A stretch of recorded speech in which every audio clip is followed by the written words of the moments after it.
Hello, and another video to cut through the shit. This one on Mike Unfiltered. This episode is brought to you by Mike. And I'm going to talk to you about Mounjaro and Ozempic and all those other medicines today. So let's get straight into it. I'll give as much of a balanced review as possible. God, that really took me a lot of effort to say that. So I'll give as much of a balanced review as possible. And I truly will. I will talk to you honestly about its effects and the dangers and the risks and all of that stuff, but I'll also talk about where and when it could be applicable and useful. And I'll talk about this amazing thing. There's this amazing treatment out there. It's been around for quite a long time. Costs nowhere near as much. A little bit more work. Okay, I'm lying. Quite a bit more work, but backed with decades, if not hundreds of years of research and lots and lots of successful case studies that shows absolute life-changing effects. And it's an amazing pill. It's amazing. So I'll talk to you about that one and compare that to Mounjaro. You probably guessed through the sarcasm. I'm going to talk to you about exercise and nutrition, and we're going to compare it up against Mounjaro, Ozempic, and all these other medications. So, okay, let's get straight to it. So, this is the jab that promises the beach body, but it also might leave you hugging a toilet, among other things. I'd rather we sweat as opposed to shoot up, to be quite honest. So let's give it to you raw, but no bullshit, and let's give some science-backed stuff too. Okay, so Mounjaro, tirzepatide, if I remember correctly. I pronounced that completely wrong. I may have completely butchered that. What does it do? It makes you lose weight. How? So what it does is it's the one that, well, basically apparently shrinks your gut faster than a bad breakup, as it were. And how does it do it? Well, it mimics natural gut hormones, such as GLP-1, for example. And what it does is it tricks your brain into thinking you're full, which is why you don't want to eat, like nowhere near as often, which is why you'll be full far quicker. So you essentially, what do you do? You eat less. And that's it. You literally just eat less. And yeah, you do shrink your gut fast. You do. But the thing is it's not as simple as that. You're eating less and you are losing weight. But what are the trade-offs? Because when things are hailed as a solution, there's always a trade-off. So it's always, when you get a solution, there's always a solution with a catch. There's a trade-off. So yeah, you've probably heard of the Mounjaro or Ozempic face. So of course, yes, your body potentially loses body fat so fast that you can't control where your body fat is lost. Anyone who tells you that, oh, good God, walk away, don't talk to them. Just stop. You can't choose where you lose your body fat. Yeah, you can't choose where you lose your body fat. I was going to go into more science, but let's just leave it there. You're going to lose body fat in areas you want, of course, and you're also going to lose body fat in areas that you don't want. Hence, obviously, and you're going to lose it quite fast. Hence why you get that Mounjaro or Ozempic face and all of that stuff. But you don't just lose the body fat. You also lose bone density and muscle mass and a whole range of other things.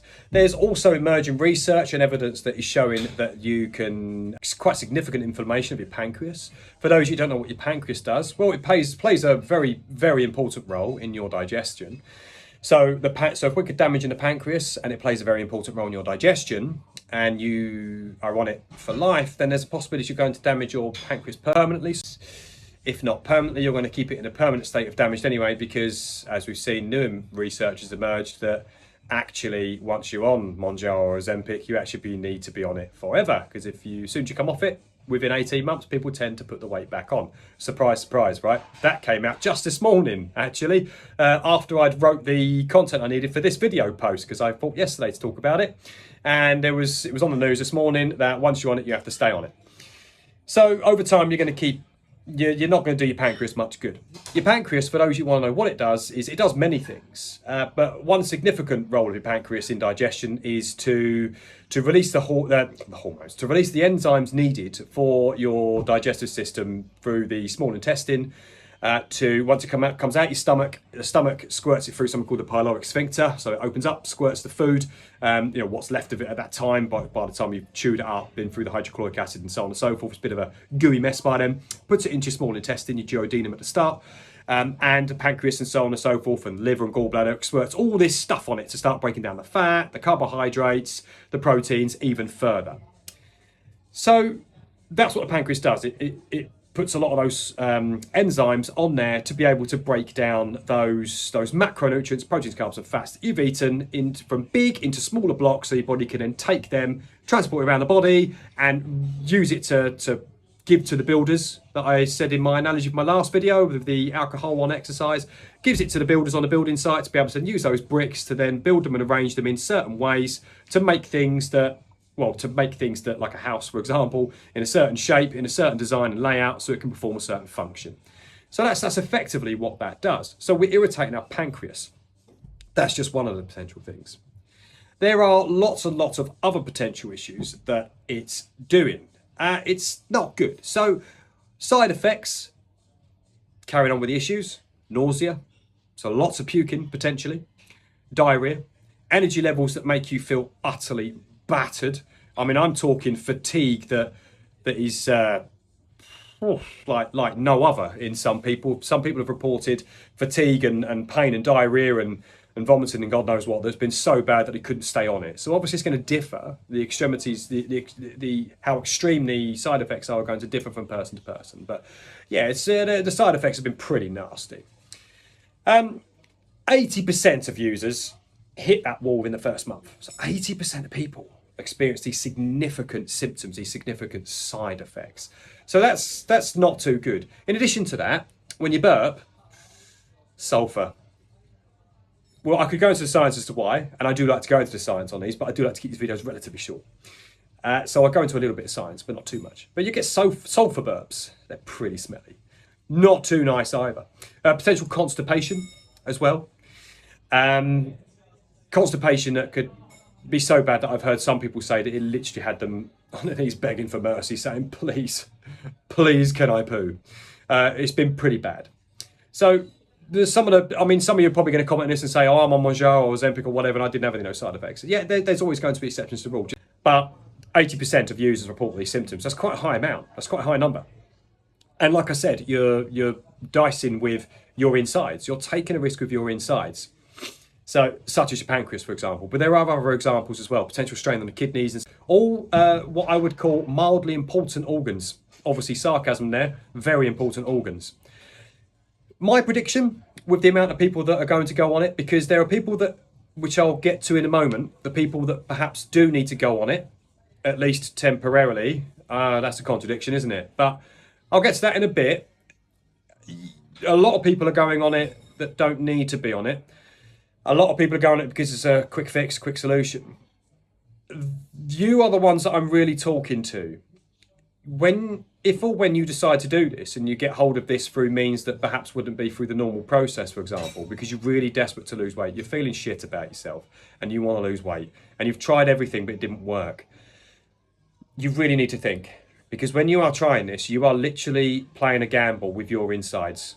There's some very important organs as well, on a serious note. You are taking a significant gamble with some very important organs inside your body.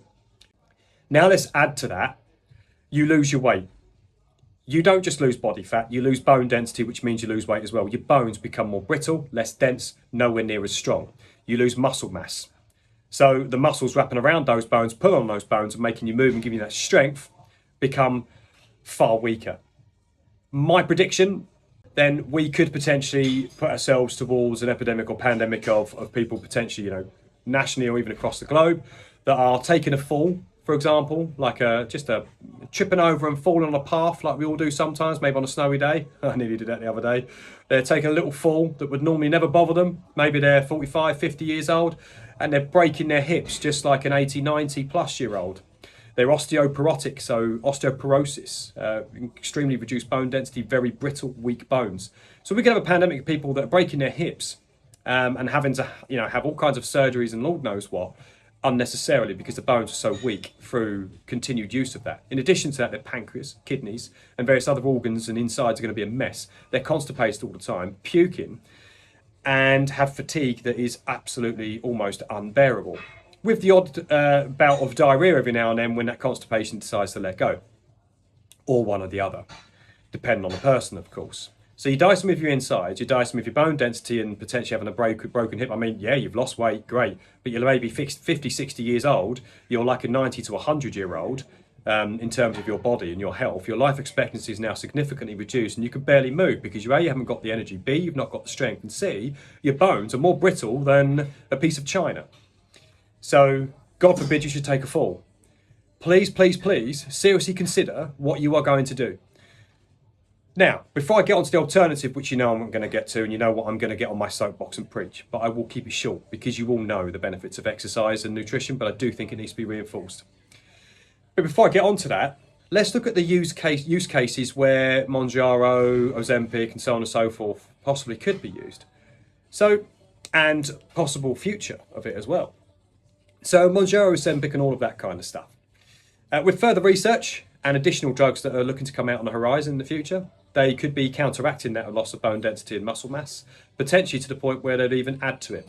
They could assist with the obviously control of the insulin release and all that kind of stuff as well. Other drugs in that matter, coupled with the fact that you're eating less, so you're promoting less of an insulin release and so on and so forth. Now, that would be a very, very good use case for someone who is so unbelievably overweight. I'm talking dangerously overweight. I'm talking body fat percentages in a very, very high percentages, 50, 60, 70% body fat percentages where you are grossly obese. Now, in those instances, likelihood is if you've tried everything and you are obviously emotionally, psychologically as well, you're in a bad place and everything you try, you're at a point where you're giving up. And it's likely going to kill you within a year or more anyway, your weight. Then you are a use case whereby you need to get on it. However, once you get on that and you start losing weight, you will start feeling a bit more confident. Yes, likelihood is you'll feel like shit, but you'll be used to feeling like shit, right? Because you're morbidly obese, you probably have what we call comorbidities to go with that. So you may already have diabetes and all of that kind of stuff anyway. Hypertension, which is high blood pressure. You might have hypercholesterolemia, so high cholesterol, and various other problems to go with it, maybe even heart problems and so on and so forth. So in that use case, it's a bit of a wonder drug. You need to be prescribed it and you need to get on that. You need to get on that shit quick. Now, whilst you're on that, as you start to feel better with reduced weight, yes, you could potentially have the side effects, but you've already been feeling shit anyway, and you've already got these other comorbidities and diseases that make you feel like crap. So chances are you're going to feel like shit, but you're going to start feeling better. As you lose weight, you can then start exercising.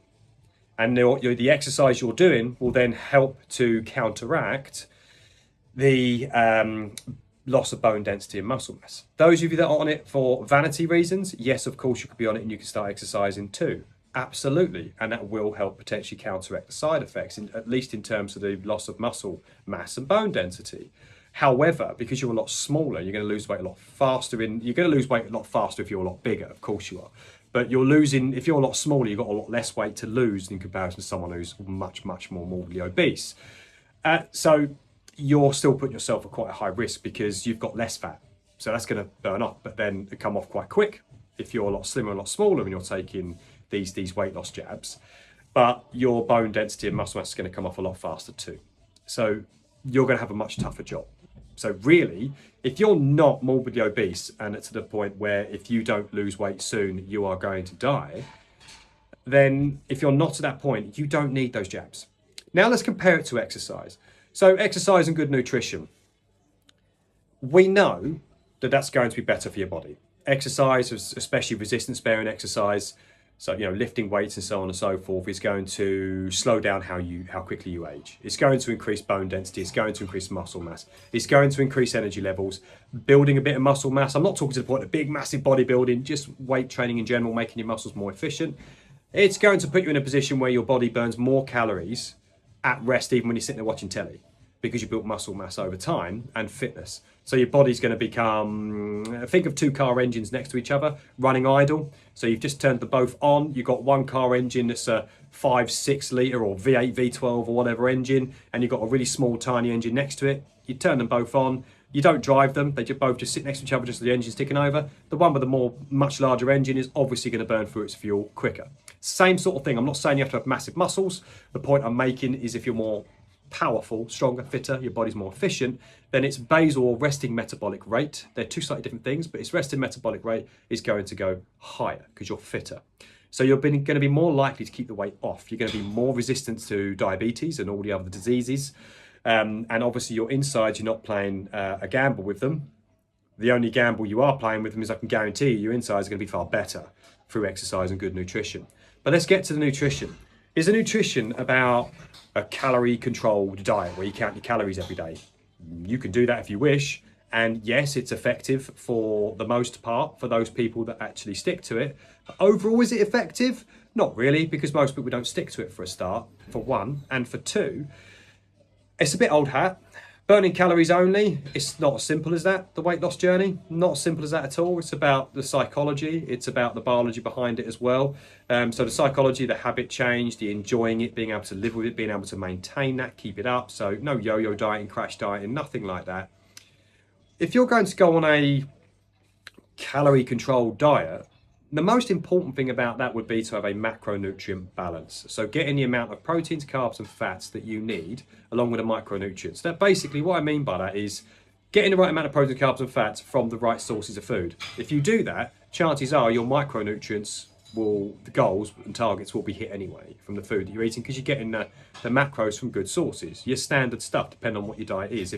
Let's assume that you are someone that eats meat and vegetables, obviously you would compensate if you are either way with that. But if let's say you're someone who eats meat and vegetables, then you'd get a balance from the meat and vegetables. But likelihood is you're going to eat a lot of good veg as well, dark green leafy veg typically. A colourful plate in front of you. And you'll hit your micronutrients anyway. Yes, zinc supplementation, vitamin D3, especially this time of year in this country. Extra supplements are good that are good to take. The odd protein powder here and there if you're struggling to meet protein goals, especially if you're looking to actually build muscle mass, then yes, of course that helps. And creatine is a good supplement to help. Other than that, not much else. There are other things as well on the market, lion's mane and various other micronutrients that you could look at taking. Iron if you're quite low on iron, all of that stuff. That can all be found out by getting your bloods done. But overall, if you're having a colourful plate and you're eating in a good macronutrient balance, you will get the micronutrients you need. A bit of supplementation can obviously top that up. And you'll feel as right as rain, you'll feel great. Now, you'll typically lose weight on that anyway if you're exercising and eating sensibly. There is no like magic science to it. You don't need to overthink it, guys and girls. It's as simple as that. Now, when we get to the calorie control bit, what I tend to do is first of all, many years ago, I learned what X amount of grams of this and that looked like through like 1 week. And then after that, I just got into that habit. I realized and learned what it looked like, a handful of this, a handful of that, whatever. And I didn't count calories or anything like that no more. I just went with what I learned for what things look like. In addition to that, I studied the science behind fasting, for example. So with the fasting, for example, I will finish eating at around about 8 o'clock at night, and I won't eat my breakfast until around about 10:30 the next morning. There are other ways you can do it. 8 hours eating, 16 hours fasting. That's kind of a similar kind of thing I'm going for there myself. Not quite, but not far off. That just works for me. What does that do? The little fasting period within safe limits. So don't take it too far that you starve yourself. Because again, you're running other risks. You need to really research this, trial and error and do this right. That just works for me. What I find is the first part of the morning to mid to late morning. Sometimes I won't eat breakfast till about 11 o'clock. I move it a little bit later. What I find with that, and the science that backs it up, is my body by that time is starting to go into almost like a ketone state. And as a result of that, my insulin tolerance and levels and insulin resistance, all that stuff, there's not a constant high insulin release to compensate for bringing in lots of sugars and all of that stuff. So my body's recovering from that. That's good. It tends to release a bit of growth hormone. It tends to put me in that fight or flight mode for a little bit. Yeah, there's a little bit of stress on the body, but that actually ramps up my metabolism a little bit, ramps up a few bits, speeds things up a little bit, and gets my body ready to go out because it's hungry to find food. And then bang, I will give it the food that it needs. But then the food I will give it won't be a massive sugar rush, it would be like, you know, vegetables, a bit of meat or something that I like to eat, or some eggs, or I'll have a protein porridge if I'm in a rush. No sugar, no honey, just a protein powder, good quality protein powder mixed in with a coconut milk or something like that, or milk if you're not intolerant to milk, fine, fair play. And I'll put that within my porridge, and I'll have it with some walnuts, maybe a few blueberries for a little bit of sugar kick. Yes, it's got the sugar, but it's got massive amounts of antioxidants and all that nice stuff and micronutrients in it. And I'll just sort of, again, I've learned what X amount of grams of this stuff looks like. And then I just eat throughout the day across those 8-9 hours, and then bang, I fast again. For me, that works perfectly. And then I do my exercise and my workouts, and I find that I keep the fat off, I maintain my weight. I look, you know, I don't go through extremes of looking fantastic for like 2 weeks and then going back to normal or not so good or that. I look pretty much sort of the same all year round. Good, but not as if I'm standing up posing for, you know, for a bodybuilding competition, because that's not personally my goal. Nothing wrong with that. That's just not my goal at this moment in time. I just look pretty much good all year round, and I feel good all year round. I keep it simple. I enjoy that. It's easy to maintain, and I can stick to it. No loss of bone density, no gambling with my insides, some very important organs, no shooting up, sweating instead, in the gym, and the positive endorphins, the psychological benefit, the social benefit, everything that comes with that in a gym or a running club or whatever your poison is when it comes to exercising, all the other benefits that come with it.